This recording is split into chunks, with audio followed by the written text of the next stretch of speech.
ஹல்லேலூயா. கர்த்தரும் உலக ரட்சகருமான இயேசு கிறிஸ்துவின் நாமத்தினாலே உங்களை யாவரையும் வாழ்த்தி வரவேற்கிறேன். பிரியமானவர்களே, சௌக்கியமாக இருக்கிறீங்களா? இந்த நாளிலேயும் கூட நாம் சந்தித்துக் கொள்ளும்படியாக தேவன் நமக்கு கிருபை செய்திருக்கிறார். கிருபை செய்த தேவனுக்கு கோடான கோடி நன்றி செலுத்துகிறேன். நீங்களும் நன்றி செலுத்துங்க. பிரியமானவர்களே, இந்த நாளிலும் 2 நாளாகமத்தின் புஸ்தகம் 30வது அதிகாரம் 20வது வசனம். கர்த்தர் எசேக்கியாவின் விண்ணப்பத்தை கேட்டு ஜனங்களுக்கு அனுகூலம் செய்தார் என்று சொல்லி, எசேக்கியா ராஜா விண்ணப்பம் செய்தாராம். அந்த விண்ணப்பத்தை அப்பா இயேசு கர்த்தர் கேட்டு ஜனங்களுக்கு அனுகூலம் செய்தாராம். இன்றைக்கு நம்முடைய விண்ணப்பம், என் அன்பு தெய்வ பிள்ளையே, எப்படிப்பட்ட விண்ணப்பமாக இருக்கிறது? சுயநலமான விண்ணப்பமாக இருக்கிறதா, அல்லது மற்றவர்களுக்காக பரிந்து பேசக்கூடிய விண்ணப்பமாக இருக்கிறதா? யோபினுடைய வாழ்க்கையை எடுத்து பாருங்க பிரியமானவர்களே. அவன் தன் சிநேகிதர்களுக்காக ஜெபித்தானா, அவனுடைய சிறையிருப்பை கர்த்தர் மாற்றினாராம்.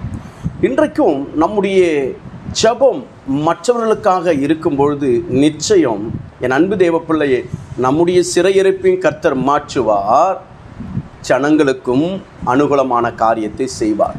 நீ யாருக்காக ஜெபிக்கிறாயோ அவர்களுக்கு தேவன் அற்புதத்தை செய்வார். நீ எந்த காரியத்தை குறித்து, எந்த மனுஷனுக்காக, எந்த மனுஷிக்காக நீ ஜெபிக்கிறாயோ அவர்களுடைய வாழ்க்கையிலே ஆண்டவர் அற்புதம் செய்வார், அனுகூலமான காரியத்தை செய்வார்.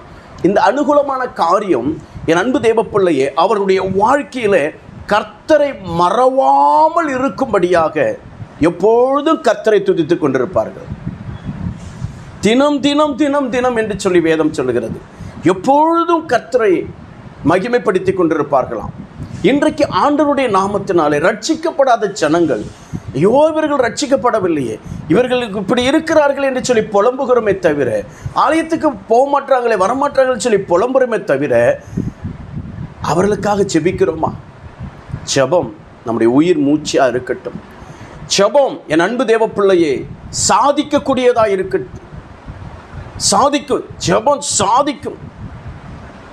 என்னுடைய வாகனத்திலே, காரில் போட்டிருப்பேன், email is more powerful than email அப்படின்னு சொல்லி. இமெயிலை காட்டிலும், மெயில் நம்ம அனுப்புகிறோம் இல்லையா, அதை காட்டிலும் இந்த முழங்காலிலே அனுப்புகிற செய்தியானது, ஜெபமானது ஸ்பீடாக போய் அப்பாவனுடைய சமூகத்துக்குள்ளாக பதிலை பெற்றுக்கொண்டு திரும்ப வரும்.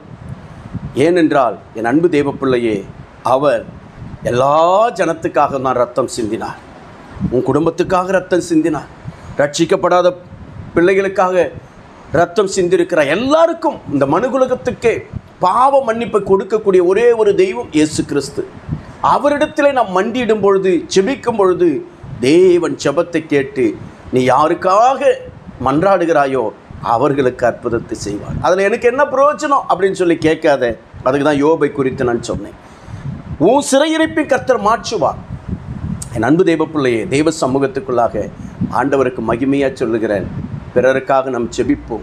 உன் கண் எதிர வியாதிஸ்தர்கள் இருப்பார்கள், பக்கத்து வீட்டில் படுக்கையில் அலறிக்கொண்டு இருப்பார்கள், சண்டை போட்டுக்கிட்டு இருப்பாங்க, பிரச்சனை போராட்டத்தோடு கூட இருப்பாங்க.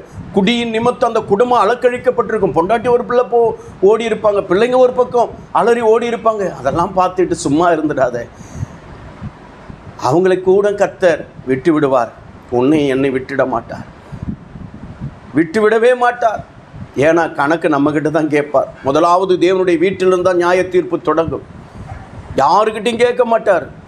உன் காதலை கேட்டுச்சா, யாராவது உனக்கு ஃபோன் பண்ணி சொல்லியிருப்பாங்க, இதுக்காக ஜெபம் பண்ணுன்னு சொல்லி. ஜெபம் பண்ணுறேன், ஆல்ரெடி நான் ஜெபம் பண்ணிக்கிட்டு தான் இருக்கிறேன் அப்படின்னு சொல்லிடாத. ஜெபம் பண்ணு. அன்னைக்கு என் காதலை விழுகிற ஒவ்வொரு விண்ணப்பங்களுக்கு முதலாவது ஸ்தோத்திரத்தை செலுத்துவேன். ஆண்டவரே, இந்த காரியத்தை சொல்கிறாங்க, ஸ்தோத்திரம் ஸ்தோத்திரம் ஸ்தோத்திரம். அதற்கு பின்பாக ஜெபிப்பேன். ஃபோன்லேயே ஜெபித்து கொண்டிருக்கிறேன், தனிப்பட்ட வாழ்க்கையில் ஜெபித்து கொண்டிருக்கிறேன். என் அன்பு தெய்வ பிள்ளையே, ஜனம் இன்றைக்கு யார் எனக்கு இளைப்பாறுதலை தருவார்கள் என்று சொல்லி ஓடிக்கொண்டிருக்கிறாங்க, யார் எனக்கு சமாதானத்தை தருவார்கள் என்று சொல்லி ஓடிக்கொண்டிருக்கிறாங்க. என் அன்பு தேவ பிள்ளையே, இந்த ஜனத்திற்காக பரிதபிக்கக்கூடியது நீயும் நானும் தான். எந்த மனுஷனும் கிடையாது, உலக மனுஷன் கிடையாது. உலக மனுஷனுக்கு ஆத்துமானுடைய அழிவை குறித்து பாரம் வராது. உனக்கும் எனக்கும் தான் வரும், உனக்கும் எனக்கும் தான் வரும்.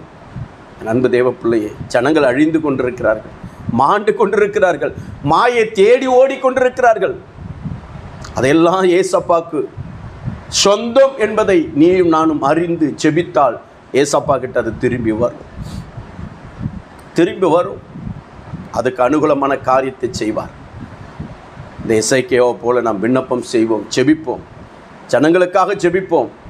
ஜனங்களை கர்த்தர் ரட்சிப்பார், அனுகூலமான காரியத்தை செய்வார், நம்மையும் விடுதலையாக்குவார். ஜெபிப்போமா? மகா இரக்கமும் கிருபை நிறைந்த எங்கள் ஆண்டவரை நன்றியோடு துதிக்கிறோம். சுவாமி, இந்த எசேக்கியாவை போல, இந்த ராஜாவை போல நாங்கள் விண்ணப்பம் செய்து ஜனங்களை ஆண்டவர் ரட்சிப்புக்குள்ளாக கொண்டு வர, ஜனங்களுக்குள்ளாக அனுகூலமான காரியத்தை நீ செய்ய வல்லவராய் இருக்கிறீர் என்பதை நாங்கள் ஆண்டவரை கண்டுகொள்ள, ஆண்டவரே நாங்கள் ஜெபிக்க எங்களை ஒப்பு கொடுக்கிறோம். ஆண்டவரே, ஐயா, சாமுவேல் சொல்கிறார், உங்களுக்காக நான் ஜெபிக்கலாம், அது பாவம் என்று சொல்லுகிறாரப்பா. அது பாவம், எனக்கு அது பாவம் என்று சொல்லுகிறார். நாங்களும் கூட ஆண்டவரே அப்படிப்பட்ட பாவத்தை சுமக்காதபடி ஆண்டவரே இந்த அழிந்து போகிற ஆத்துமக்களுக்காக, மாயை நம்பி ஓடுகிற ஆத்துமக்களுக்காக நாங்கள் திறப்பில் நின்று ஜெபிக்கிறோம். சுவாமி, இப்படி ஒப்பு கொடுத்து ஜெபிக்கிற ஒவ்வொருவருக்குள்ளாக ஜப ஆவி, விண்ணப்பத்தின் ஆவியும் இப்பொழுதே ஆண்டவரைய பிள்ளைகளுக்குள்ள ஊற்றுவீராக. சுவாமி, எல்லா கிரிகளையும் கர்த்தர் அழித்து போடுவீராக. ஜப ஆவினால் நிரப்பும் தேசத்தை அப்படி செய்வதற்காக ஸ்தோத்திரம். இயேசுவின் ரத்தம் ஜெயம். இந்த நாளிலும் ஆண்டவரே, பிறந்த நாளை ஆண்டவரே கொண்டாடி கொண்டிருக்கிற, திருமணங்களை கொண்டிருக்க ஒவ்வொரு அன்பு பிள்ளைகளுக்காக ஜெபிக்கிறேன். விசேஷமாக ஆண்டவரே, கிளை சபையில் அன்பு மகள் ஜெனிஃபருக்காக நாங்கள் ஜெபிக்கிறோம். மகளுடைய ஆண்டவரே அப்பா பிறந்த நாளை காணும்படியாக கர்த்தர் கிருபை செய்து இந்த நாளிலே பிறந்த நாளை கொண்டாடுகிற அன்பு மகளை ஆண்டவரே ஜெனிஃபரை பிதா குமார் பரிசுத்த ஆவி நாமத்தில் வாழ்த்தி ஆசீர்வதித்து நான் ஜெபிக்கிறேன். இந்த ஆசீர்வாதத்தின் கரம் கூட இருக்கட்டும். இயேசுவின் ரத்தம், இயேசு கிறிஸ்துவின் நாமத்தில் ஒப்பு கொடுத்து அர்ப்பணித்து ஜெபிக்கிறேன். ஜெபங்கள் என்று நல்ல பிதாவே, ஆமென். ஹல்லேலூயா. கர்த்தர் நம்மை ஆசீர்வதிப்பாராக. ஆமென். கர்த்தருடைய நாமத்துக்கு ஸ்தோத்திரம்.